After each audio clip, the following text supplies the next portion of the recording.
Hello, welcome. Thank you for joining us on this edition of News2. I'm Sandra Gumansing. In our top story, for those parents interested in pursuing homeschooling as an alternative for their child's education, a bill moving through the 31st legislature seeks to create a regulatory structure for homeschooling in the territory. Bill number 31-0391, sponsored by Senator Novell Francis Jr. and Senator Nellie O'Reilly Rivera from the St. Croix District. Here's more.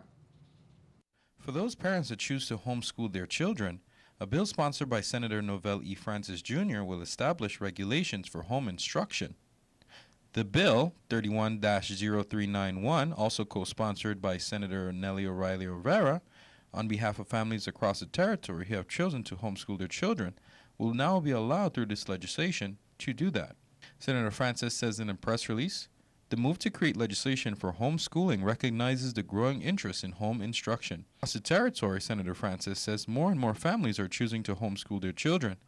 Homeschooling itself is becoming more mainstream as parents work to create the best learning environment for their children. This legislation recognizes the right of the parent to choose what is best for their child, whether it is public, private, parochial, or homeschool, and creates a regulatory structure for home instruction. News 2 caught up with Senator Nellie O'Reilly Rivera to get her comments as a co-sponsor. I was really pleased to join the primary sponsor, my colleague Senator Novell Francis, in repealing and reenacting the statute that deals with instruction of children at home. It's an opportunity for parents and students to have choices, and it puts parents and students in the driver's seat. It sets the conditions under which a parent may enroll their child in a homeschooling program, and it also puts in some parameters that gives the Department of Education as well as the Board of Education jurisdiction over the program to ensure that students receive the best education possible. Richard Dorsey.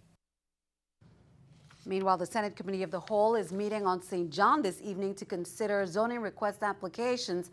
However, on Friday, Senator Jeanette Millen-Young, who serves as the chair of Committee on Economic Development, Agriculture and Planning, is the prime sponsor of Bill number 31-0184, the Virgin Islands Uniform Guardianship and Protective Proceedings Act. It seeks to update the territory's guardianship laws, bringing Virgin Islands guardianship laws into modern-day compliance, taking into consideration that many incapacitated residents need help in making life-altering decisions. She says it also provides for how they are to receive, invest, manage, and disperse property held for a minor or an incapacitated person. The measure now goes before the full body. Count on 2 to keep you updated. The Virgin Islands legislature will have quality and experienced leadership when the 32nd legislature convenes on January 9th, according to Senate President Neville James. Territorial Democratic senators-elect met during the last week and have organized what will be the leadership for the first branch of government in the aftermath of the November 8th general elections. Slated to lead the institution as Senate President will be St. Thomas Senator Myron Jackson, who will be serving his 3rd term in the legislature. Senator Narita Nellie Rivera O'Reilly will serve as Senate Vice President, and Senator Jean Ford will be the Legislative Secretary. James will assume the role of Majority Leader when the newly elected members are sworn in on the 2nd Monday in January as mandated pursuant to the revised Organic Act of 1954. Joining the officers in the newly organized Majority Caucus will be Senators Marvin Blyden, Novell Francis Jr., Samuel Sanes, and Kurt Vealy, along with Senators-elect Kevin Rodriguez and Brian Smith. Rodriguez and Smith will be serving their first terms when they take the oath in January. The Office of Congresswoman Stacey Plaskett, in conjunction with the Army's Office of the Chief Legislative Liaison, they're hosting a delegation of congressional staff in the territory for a congressional oversight activity that began on November 18th. It will provide the delegation with vital information and familiarization of the local homeland security efforts in combating drug trafficking within the USVI in Puerto Rico and the various issues and challenges impacting those efforts. The delegation will also learn of the mission of the USVI Army and Air National Guard, U.S. Army Reserve, and the United States Coast Guard in the USVI and their role in the defense support to civil authorities in the Homeland Security Defense mission. Turn our attention to crime reports. Detectives from the Virgin Islands Police Department Economic Crime Unit, they executed an arrest warrant at a state slob in Mid-Island. Here's more from VIPD. Arrested was 49-year-old Wayne Scott, who's charged with 4 counts of swindling, cheating, and 4 counts of obtaining money by false pretense. On Friday, November 18th, at approximately 5:48 p.m., an arrest warrant was executed out Mount Pleasant, Frederickstead. Arrested was 27-year-old Carissa Felix, a former dealer at the Divi Carina Bay Casino. Ms. Felix was charged with 4 counts of swindling and cheating, 4 counts of obtaining money by false pretense, and 1 count of soliciting or accepting tips. Back in August 2016, detectives from the Economic Crime Unit initiated investigation after the Divi Carina Bay Casino reported that dealer Felix was setting the deck of cards in Mississippi stud poker, intentionally giving player Wayne Scott favorable hands. Bail for each suspect was set at $35,000. Unable to make bail, both suspects were remanded to the Bureau of Corrections pending their advice of rights hearing at the Superior Court of the Virgin Islands. Look at some court cases. Assia Richards, 26, and Nikhil Morton, 22, both of St. Thomas VI. They made their initial appearance in court on November 17th, charging each with possession of a firearm in furtherance of drug trafficking. After a detention hearing, Morton was remanded into the custody of the U.S. Marshals Service pending further proceedings, while Richards was released to third-party custodian on a $10,000 unsecured bond and was placed on home detention with electronic monitoring. According to the complaints, on November 16, 2016, both Richards and Morton separately traded cocaine in exchange for a firearm with an undercover special agent with the Bureau of Alcohol, Tobacco, Firearms, and Explosives. Also on Friday, November 18th, Raji Yusuf, 30, of Puerto Rico, pleaded guilty in district court to trafficking in firearms. Sentencing is set for March 23, 2017. According to the plea agreement between October 15, 2015 and February 10, 2016, Yusuf facilitated the sale of an AK-47 assault rifle to an individual in St. Thomas. Yusuf is not a federally licensed firearms dealer and is not licensed under Virgin Islands law to possess any firearms. Yusuf faces up to 5 years imprisonment, 3 years of supervised release, and a $250,000 fine. On November 17th, a federal grand jury returned a 10-count indictment against Arcelis Ayala, a.k.a. Gordita, a.k.a. Fluff, 34, Terrell Thomas, 21, and Raheem Miller, a.k.a. Caesar, 24, charging them with 2 Hobbs Act robberies, conspiracy, related gun charges, and territorial offenses. On November 18, 2016, Ayala and Thomas made their initial appearance before U.S. Magistrate Judge Cannon on St. Croix, VI, and Miller made his initial appearance before a U.S. Magistrate Judge in Philadelphia, Pennsylvania. The 10-count indictment is a result of an investigation into Hobbs Act robberies of 2 jewelry stores on St. Thomas, Signature Jewels on August 19, 2015, and 3G Jewelry and Repair on September 14, 2015. According to the indictment, these individuals conspired to rob the stores and brandish weapons to threaten and intimidate store employees. The robbers used duct tape to bind and gag the victims and then fled the store with cash and merchandise. If convicted, these individuals face up to 20 years on each of the Hobbs Act robbery and local robbery charges. Transition meetings continue. President-elect Donald Trump could announce new cabinet picks today. CNN's Jason Carroll reports. President-elect Donald Trump interviewing potential cabinet picks, but has not yet made a decision on who will be Secretary of State. Well, we've made a couple of deals, but we'll let you know soon.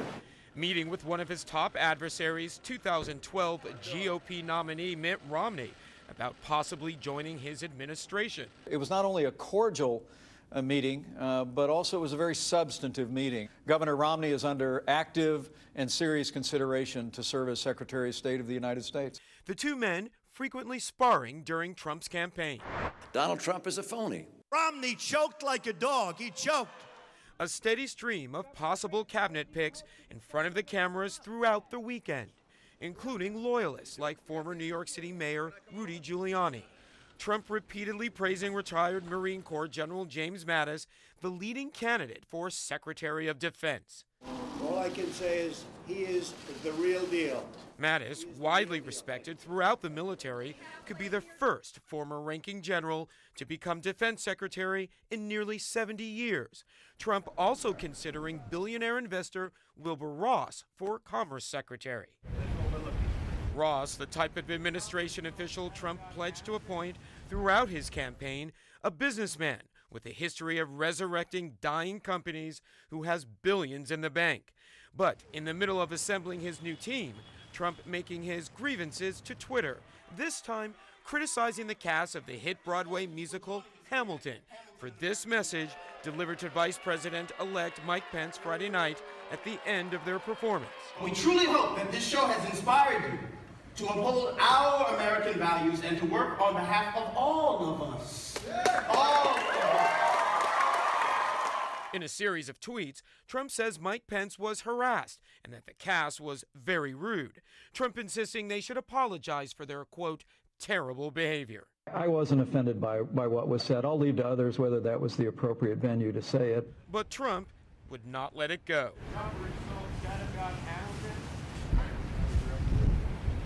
They were very inappropriate. In other news, tsunami warning is in effect for Japan's Fukushima prefecture after being struck by a 7.3 magnitude off Hanahu at 3:59 p.m. Eastern Time, according to Japan Meteorological Agency. According to the agency, a tsunami wave of 3 to 10 feet is possible. Japan's public broadcaster NHK urged the public to evacuate. Stay tuned for more on this developing story. Keeping our eye on the economy, Apple is offering free replacement batteries to some iPhone 6s users whose phones abruptly shut down for no apparent reason. Apple said in a Monday statement that a very small number of devices made between September and October 2015 are affected. The tech giant's announcement comes less than a week after a consumer watch group in China launched an investigation into the problem. The China Consumers Association said in a statement that a considerable number of Chinese iPhone 6 and 6s users reported that problem. Here's a look at the stock market watch at the New York Stock Exchange. According to the numbers there, we can see everything up. The Dow 88, NASDAQ 47, S&P 500 up 16. Coming up on News 2, our Spirit of Giving segment kicks off in recognition of Thanksgiving. Learn more about how you can lend a hand. We'll be right back.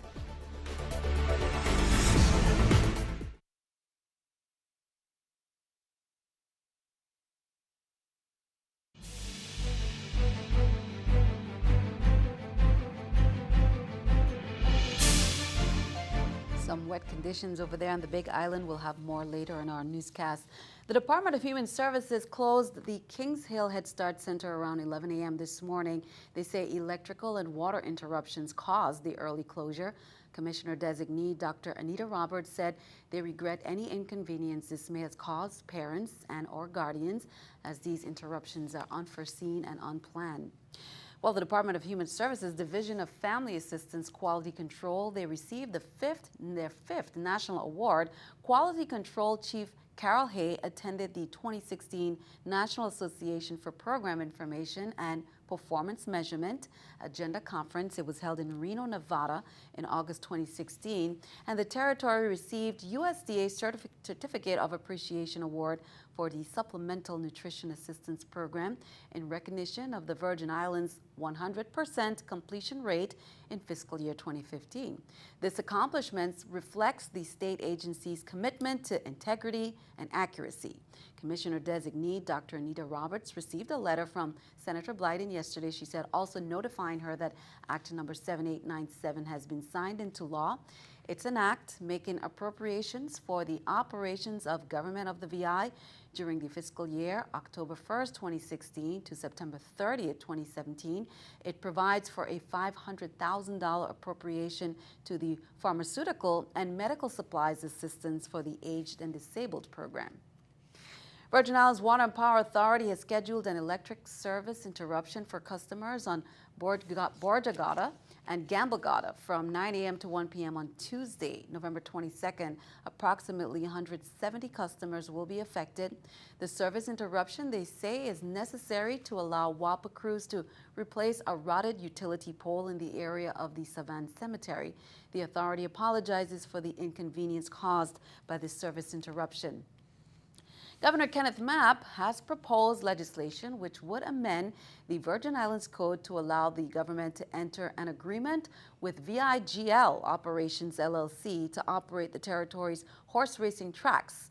Under the proposed 20-year franchise, VIGL also would be permitted to operate casino-style slot machines at the tracks to help generate the revenue required for increased purse offerings, maintenance, franchise fees and taxes, and specified charitable contributions. In his transmittal letter to Senate President Neville James, Governor Mapp says that his proposed amendments to the Virgin Islands Horse Racing Industry Assistance Act of 2010 will ensure transparency, closer regulation, growth of the industry, and revenues for the public treasury.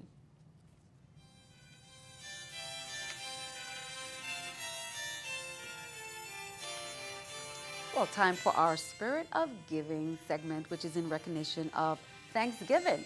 Now, Governor Kenneth Mapp wishes all residents of the Virgin Islands a happy Thanksgiving.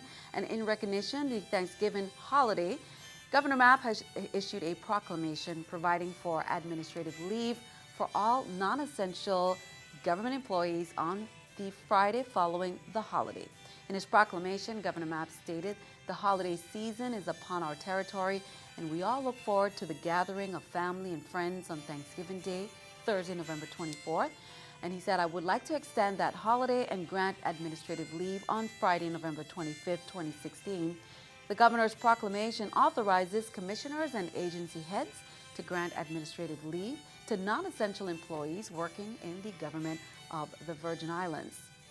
Well, the senior members of the community who regularly visit the Richmond Senior Center in St. Croix were treated to smiles, laughs, and lots of food provided by innovative employees. The senior guests were treated to a pre-Thanksgiving luncheon with music and celebration. This event was hosted by Innovative in collaboration with the Department of Human Services. Every year they look forward to the different holidays, and especially as you get older, a lot of things that may be simple for other people means a lot to them. For us, we're always a part of the community, and although a lot of our focus has been on youth and education and the younger generation, we also treasure our seniors. We've learned a lot from them, and so we're happy to spend some time with them, to be here to serve them, spend some time with them, mix and mingle. Many of these are the people that we grew up with in our community, including Mr. Hector, who's 101 years old. So it's really wonderful to see. And I have to say, we're very impressed that they fared the weather. It's a very rainy day to come out and celebrate. Officer Roy Chesterfield says the Smith Bay Community Action Foundation is hosting their annual Feed the Less Fortunate pre-Thanksgiving luncheon scheduled for Wednesday, November 23rd at the Lionel Smut Richards Ballpark in Smith Bay. Last year, they had a huge turnout. This year, they are expecting a very large turnout as well, as much as 300, he says, due to the increase of the homeless population. Now, if you are interested in providing a dish, serving, or providing monetary donations, you can call Roy Chesterfield at 340-998-0314 or Jada Lark at 312-217-9044. The members of the St. Thomas St. John Agriculture and Food Fair postponed the 33rd annual event due to the inclement weather. The members of the organizing committee will be meeting to discuss possible plans to reschedule the event pending input from vendors and other stakeholders. The final decision will be shared with the general public. The members of the St. Thomas St. John Agriculture and Food Fair thanks you for your continued support, cooperation, and understanding. Here's more. The committee will meet next week and we'll decide where we'll go from there. Because next weekend is a short Rycole, so we can't have it next weekend, but maybe maybe the week after. But we, as a committee, will decide. If you did not carry an umbrella today, then it might have been a soggy Monday for you. Both islands experienced downpours. However, take a look over there on the island of St. Croix. The territory experienced some torrential downpour for the most part of this morning and throughout the day. Roads and walkways were inundated, which made traveling on the islands difficult, with showers expected to continue for the rest of the week. Residents should take precautions when commuting on island. Stay with News 2 for more information. This and more from News 2 weather. It's coming up later. But meanwhile, a state of emergency is in effect for the north region of the Dominican Republic due to the intense rain and flooding that started last week. More than 42,000 people have abandoned their homes. According to the Emergency Operations Center, 5,867 residences were affected, with 34 destroyed. Be sure to stick around. Your News 2 AccuWeather forecast is coming up next.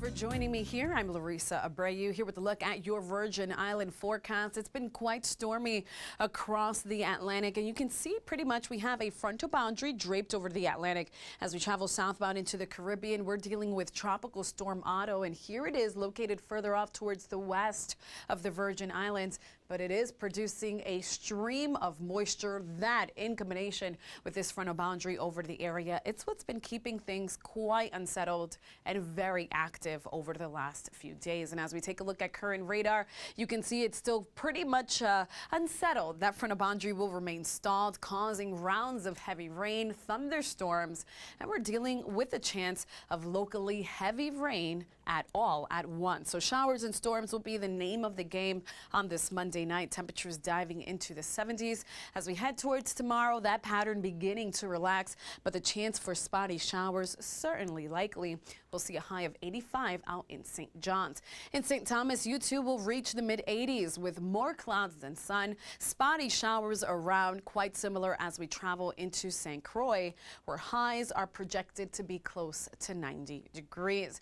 Now, for folks doing any boating, small craft operators should definitely exercise caution, especially if you are out on the Atlantic waters. Waves are between 4 and 6 feet, with occasional 8 feet waves possible, and those winds are out of the east between 5 and 10 knots. Now, the Caribbean waters are a little bit more relaxed here. So if you find yourself doing any boating across the Caribbean waters, you should be okay. Those waves are between 3 and 5 feet, with winds out of the east between 10 and 15 knots. Now, over the next 5 days, we're still going to see the chance for spotty showers, still the possibility of a few rumbles of thunder. And keep in mind that some of these thunderstorms can pack a punch, leading to locally heavy rain at times. And that's going to be the trend here pretty much through Thursday. By Friday, we'll just see a trade wind shower as those trade winds pick back up. Temperatures Friday afternoon will be averaging at around 86 degrees. Back to you, Sandy. Thanks for that. Let's take a look at our News 2 weather picture, so keep that umbrella handy for now. Yariel Rogers of Ricardo Richards Elementary School says he's ready for a trip somewhere. Yariel, thank you for that. Send us your News 2 weather picture to the address on the screen. Be sure to include all the information we need, your name, age, school, and brief description of your work of art, and then tune in to see it right here on News 2. That is all for this edition. We'd like to thank you for joining us for all the latest. I'm Sandra Gumansi. Have a wonderful evening.